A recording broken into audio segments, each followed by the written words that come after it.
Hello? Hi, this is Eva. I'm calling to have an interview. Yeah, this is Renee. Thank you so very much for Hi, calling me again. no problem. But of course, the exciting thing was that, your album came out on October 30th.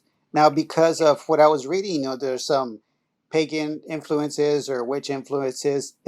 Did you pick the 30th on purpose because you couldn't pick the 31st of Halloween?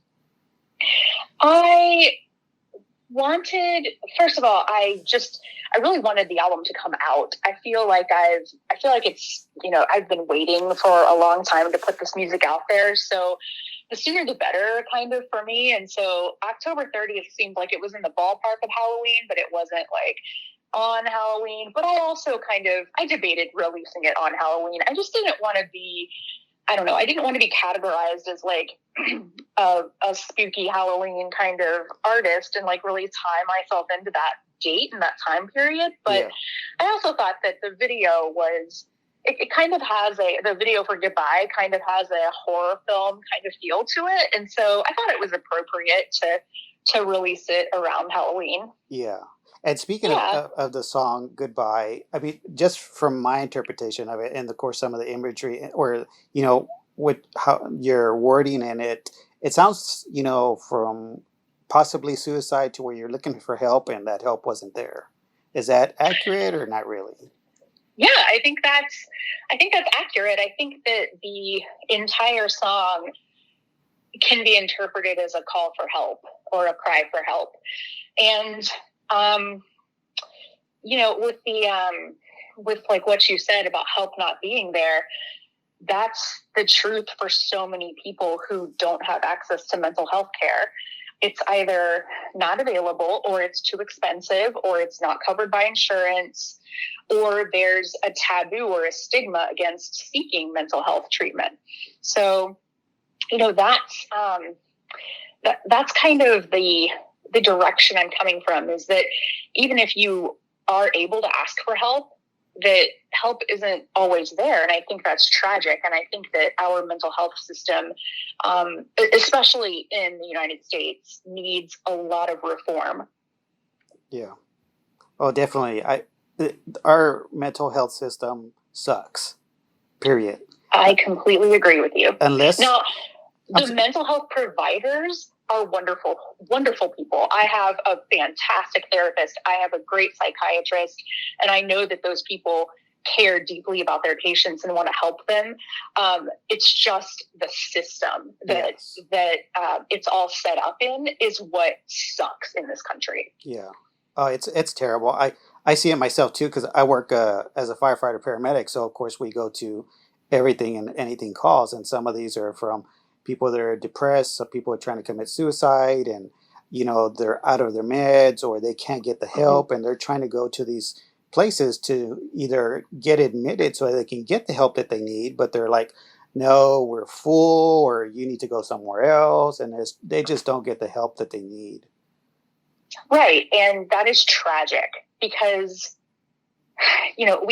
we have to have compassion for other human beings. And if I was laying on the sidewalk with a broken leg, screaming in pain, someone would come help me and take me to a hospital. And, even if I had horrible, crazy medical bills that sent me into bankruptcy afterwards, at least I would get seen by a doctor. Right. And that's not always the case, as you well know, being a first responder, that sometimes there's just not anywhere that you can take someone. And that is just absolutely unacceptable. Yeah. So it seems the majority of your album, which we've discussed before, is very personal. Talks about depression, and it's going to help somebody. Your lyrics, your music, as people's music does usually help everybody else. Now, when you were writing, was this maybe partly some of your goal to also put out this album to maybe it'll help somebody? I wrote the album and I write all of my songs from a very personal place. It's akin to therapy for me. I dig down deep in my unconscious mind, and I write the things that I feel like I need to write. So I'm not necessarily writing with the purpose of helping people, but that is a very welcome side effect, because people seem to be able to listen to my lyrics and identify with what I'm going through or with what I'm talking about. And they can see a little bit of themselves in me or their situations or experiences in what I'm singing about. And I think that just having your material heard and interpreted and appreciated by someone is absolutely the goal of me being an artist. And I definitely want to help people.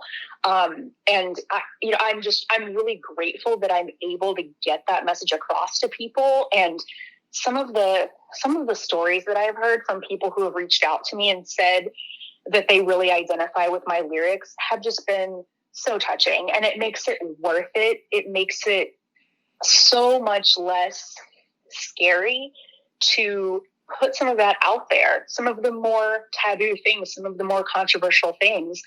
It makes it okay. And it just it makes it worth it, kind of being vulnerable, because I can help people. Right. Now, when you were writing, and sharing these feelings, I guess there's got to be a double-edged sword, because it may be easy to put it out there, but you're also kind of worried about maybe how you'll be seen or interpreted. Does that give you any hesitation sometimes when you're writing lyrics?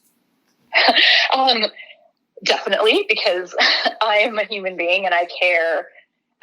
Even though I would love to say, I don't care what anybody thinks, yeah. I do. I that's just the reality of the situation. I care. And if I've written a song about a fight I've had with another person, and then I go back and I listen to it, I always am thinking, oh my gosh, what if they hear this and they totally understand that I'm talking about them? Or if I write about my mother, and it's all buried in metaphor, but I sort of think, oh, she's going to hear this song and she's going to go, hey, is that about me? I'm so angry at you for writing about me. But that's thankfully the way music works, is that people often hear what they need to hear. And, so yes, there is hesitancy for sure to answer your question, but I think that's kind of normal for me, is to sort of question what I've created. And, maybe if I've written something super literal and super specific and even named a person in one of my songs, right. I won't do that unless it's really, really necessary. And I'm trying to think, I have material written for my next album already, and I don't think even on my next album I'm not calling out somebody by name or anything like that. Yeah. So yeah. Now, being that this is your debut album, was there any major obstacles that you had to kind of overcome to eventually get to this point and completing this? Yes. How much time do you have? Everything.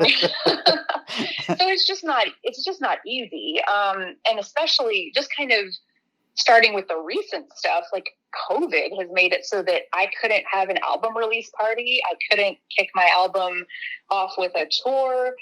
There's just nothing available. And I don't know that I would have been able to get on a really great tour or, have a really amazing, explosive, thousands and thousands of people come to my album release party. But it kind of sucks that I don't even have the option to try. Yeah. Because it's just all shut down. But, on the other hand, I'm not saying I definitely want people to be safe, and I'm looking forward to the time when we have a vaccine and we can all gather again safely. But yeah, it's just kind of been one thing after another. And not all the obstacles were negative, of course. When I first started looking for opportunities, I only had a couple songs. And so even that, just having to meet up with other songwriters and push myself and learn how to write songs and sort of take guidance and be taught how to do this was a huge obstacle. It was a great experience, but it's kind of like a lot of stuff that I had to go through in order to get here. Yeah. But it's all worth it. Yeah. Now, besides the lyrics, did you also write like a lot of the music part, or was that in combination with your band members? So the way I write is with a piano and my voice. So all of the songs started off as vocal and piano. Okay. And so I would take that just phone recording, like a little voice memo on my phone, and send it off to my producer. And he would say, yeah, I think that this is going to work, or why don't you work on this a little bit more? And then we got the whole band together, and we were all just in the same room with the drummer, guitarist, bassist, producer, and me. We'd listen to the demo and then just kind of see if anybody had any ideas as to what riffs we could do, and whether or not we needed to speed it up and slow it down, whether it was going to have, kind of a driving drum beat, or whether it was going to be more laid back. So we all made those decisions together as a group, me and the musicians, but the structure of the song and the chord progressions, the melodies, that kind of thing was written by me beforehand. Yeah. And that's, as you're talking about that, my brain spinning in the background, because I have ADHD, is because you did write it on piano. That even gives you an option to where you could do a set with just you singing and playing the music on piano.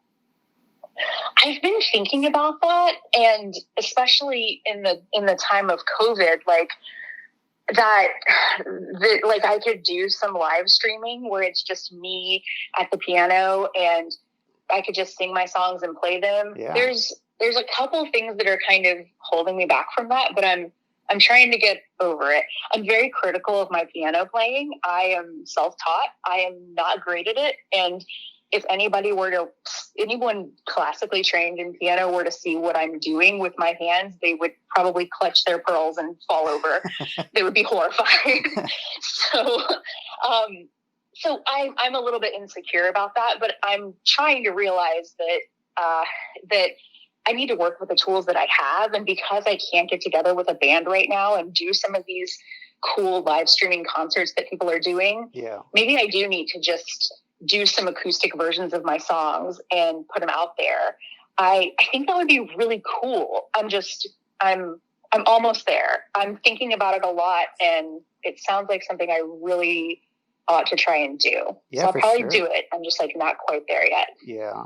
But, just something to think about is, you do have your people that are with theory and technique and all those other things, but you have to look at, throughout musical history of some of the great musicians that we've had that were not, that technical or that music. They just played what felt good and was emotional, and people were able to connect with it, was what was important.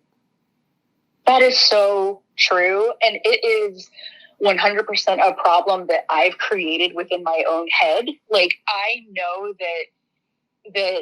I know that I'm not going to be judged. Well, there's probably trolls out there that will judge. That's fine. I'm not talking about that, though. I'm talking about I would get on a live stream and play a song, and then everyone would go, oh my gosh, your hand position on the piano is just all wrong. No one's going to do that. And I know that, but there's that doubt, there's that insecurity and that self-doubt that comes into my head and says, oh, you're not good enough. You're not good enough. But I am talking to people like you, and I'm realizing that I probably need to just let go of that and put myself out there, because I think that it would be really fun. Yeah, for sure. It would be fun. Unfortunately, we're our own worst enemy and our worst critics. It's so true. We totally are our own worst enemy. We're our own worst critics and everything. And it is just I think it's so easy to talk the talk, but it's hard to walk the walk. I can say, oh yeah, believe in yourself, and just quiet those voices in your head. But damn, it's hard, and I'm not perfect. So I have to really do some soul searching and take a deep breath and say, all right, let's do this. Yeah, you can do it. Yeah, something that I tell my students, which I also teach at a local college, is like you have to get out of your comfort zone and start practicing it, and then it'll come to you. You'll get, you'll get used to it in a sense, but you'll get better at it as time goes on. It's so true, and it's so much like going to the gym because like that's a muscle that you're Yeah, working, and yeah, if you're constantly putting yourself in situations that make you nervous, like if you have stage fright or anything like that, like I used to get so nervous going out on stage that my voice would shake really bad when I was singing, and then I would just think, oh my gosh, everyone can hear my voice shaking and everyone knows how nervous I am, and no one likes what I'm doing, and I would just have all of those inner voices. But the more and more and more that I did it, the more I put myself in that situation, the less that response was. And it's yeah, just like bench pressing or anything at the gym. Like you do it the first time and it's really, really hard. yeah. And then you keep doing it, you keep working the muscle. And eventually one day I'm standing on stage and I'm singing and I'm having a great time and I'm like, oh, I'm not nervous. That's weird. Yeah, for sure. Yeah. That's got to be a good thing. Now, just to get to know you a little bit, did you grow up playing music, playing any other instruments, and have you always known that you wanted to be a musician? I have always known that I wanted to be a musician, but I come from a very poor family, and education was very, very stressed in my family. I had to always get straight A's, and it was always told to me that the way out of poverty is through education, and that as long as I went to school and got good grades, I could have a career and I wouldn't have to worry about money. And that was just like the driving force of my childhood. Yeah, And the whole time I'm going, okay, yeah, I'm working hard, I'm getting good grades, but every spare moment I was playing music. But music was never a career option for me just because of the kind of household I grew up in. We couldn't afford for, me to buy a bunch of music. We couldn't afford for me to, just have all the opportunities that I maybe would have had if I had been in a wealthier situation. And my parents also didn't really know that, musician was a career choice. right. They just kind of thought, you know, musicians are poor and they don't make money, and this is what it's like to be poor, and you don't want to be poor, so you need to go be an investment banker, or you need to be a doctor or a lawyer, or just something other than being a musician. But from the time I was a kid, I was absolutely a musician, 100%. And I had a music program at my schools that I went to, and definitely joined the band and loved it and learned everything I know just from public school band. And that's why I'm really passionate about funding the arts in schools too, because kids like me won't realize that they have a talent. They won't realize that they have this love and this motivation if they aren't offered the opportunity to play an instrument. And so, yeah, it's definitely something that I've always done, but it took me a while to realize that I wasn't going to be happy in any career other than music, because I always felt like there was something missing, like, because this is what I'm meant to be doing. Yeah, and that's a hard thing for other people to realize, especially parents. Of course, they want you to be successful, and and that's the old time thinking to where you have to go to school in order to be successful. But now things have changed to where you don't have to go to school to be successful. You can. So true. There's other avenues. For musicians, unfortunately, some of them are still poor, but trying to tour and things like that. They're making it from one show to another when there was touring. But I mean, there is different avenues. But what you said is you will find your spot to where you have to do what you love. And for you, I mean, this is music. Absolutely. And with all of the depression and anxiety that I've suffered with throughout my life, I think that the root cause of a lot of that is just not being who I really am.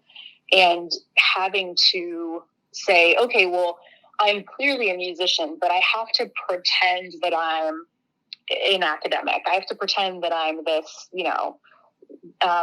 super left-brained, like I'm going to get a whole bunch of degrees and go to college and all this stuff and then end up in some kind of powerful money-making career. But it turns out that you can't force yourself to do something like that if that's not who you really are.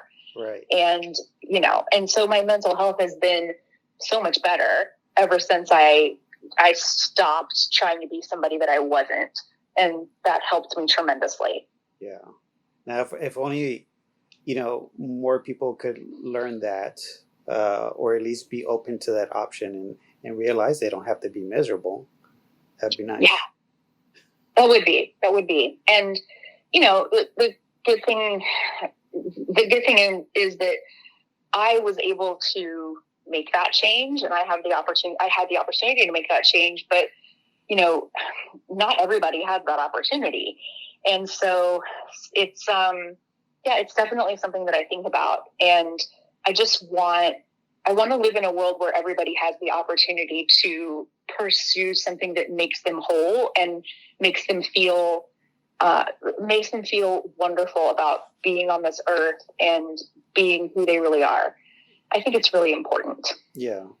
Now, talking about you becoming a musician and what's made you happy. One of the things that I keep running into every time that I talk to different musicians is that if you want to make it as a musician, you kind of have to do 110%, and then it's all in or nothing. Because I've seen the flip side of that, to where people want to be musicians and they're trying and they only stay in the little town that they're in and maybe a couple of little times, but they never fully jump completely in. Now, would you think that's kind of pretty right or no? I mean, for me, I needed to jump completely in. So yeah, that's true for me, what you're saying. But I certainly think that, like, if there's somebody out there who is working a 9-to-5 job and then comes home every night and writes songs or comes home every night and plays an instrument, like, that's a perfectly valid way to be a musician, and more power to them.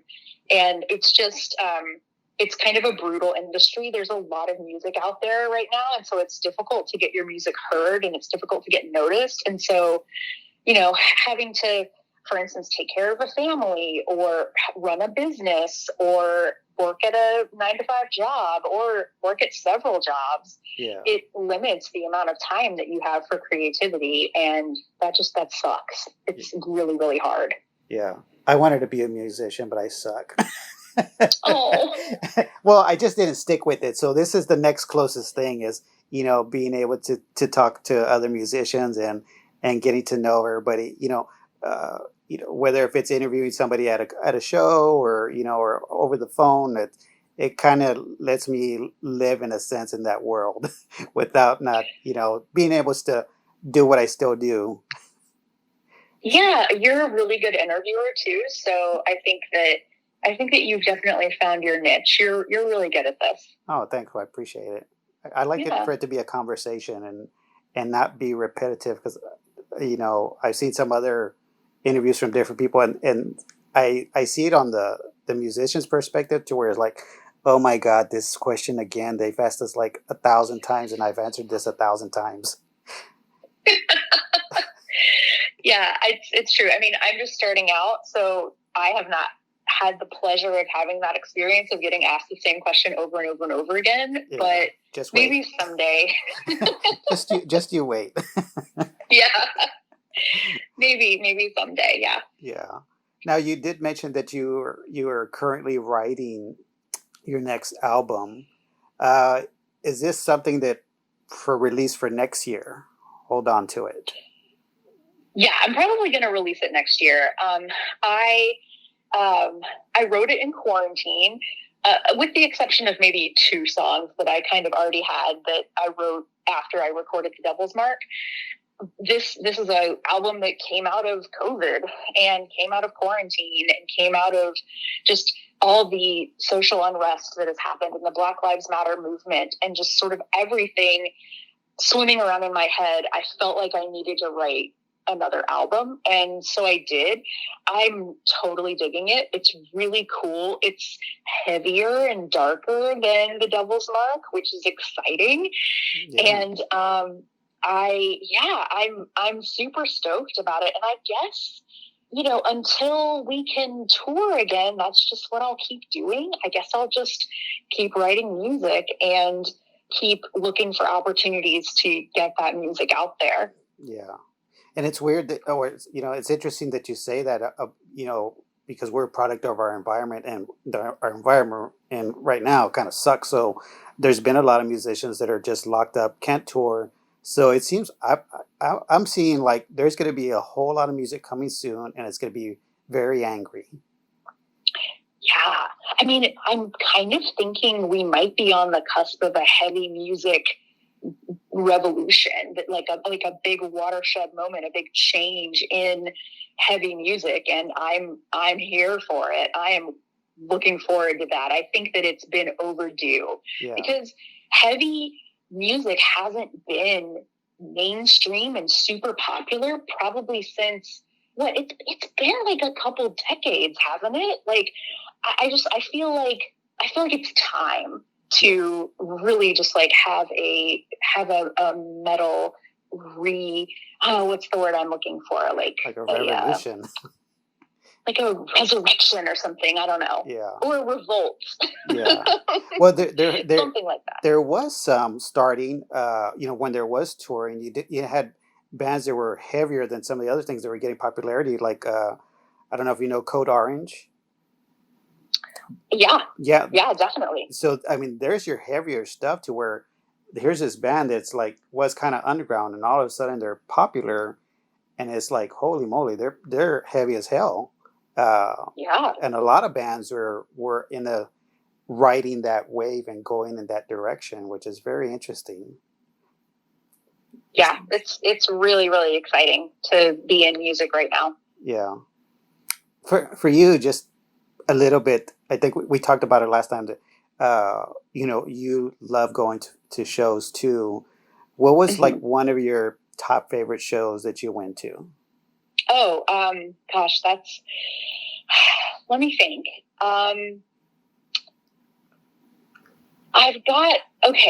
Oh gosh, there's a couple.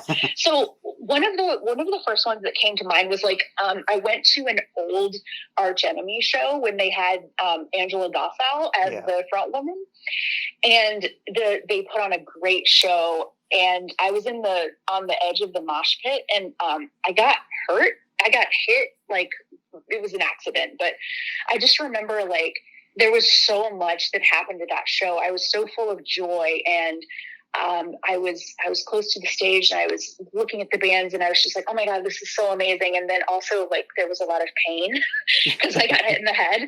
Right. But that was an amazing show. I also think that really any show where I've had an opportunity to connect with somebody else who was just as much of a fan of the music as I was has been a really cool, memorable opportunity. I really like Catatonia. They're a doom metal band from... Yes. Oh, are you familiar with them? Oh, yeah. Their new album is amazing. I haven't heard their new album yet. I'm a huge, huge, huge fan of their old stuff, though. I need to listen to their new album. Yeah. But yeah, their songwriting is genius too. Yes. I was right in front of the stage for one of their shows, and the guy, a few like I was on the right side of the stage and he was on the left side of the stage. We were both in the front row, and we kept making eye contact, and we just kept like exchanging these vibes of like, oh my God, this music is so amazing. And it wasn't anything romantic. It was just like two human beings loving what was going on right now and just being obsessed with the music. Yeah. So cool. And I just love the community that is in the metal world.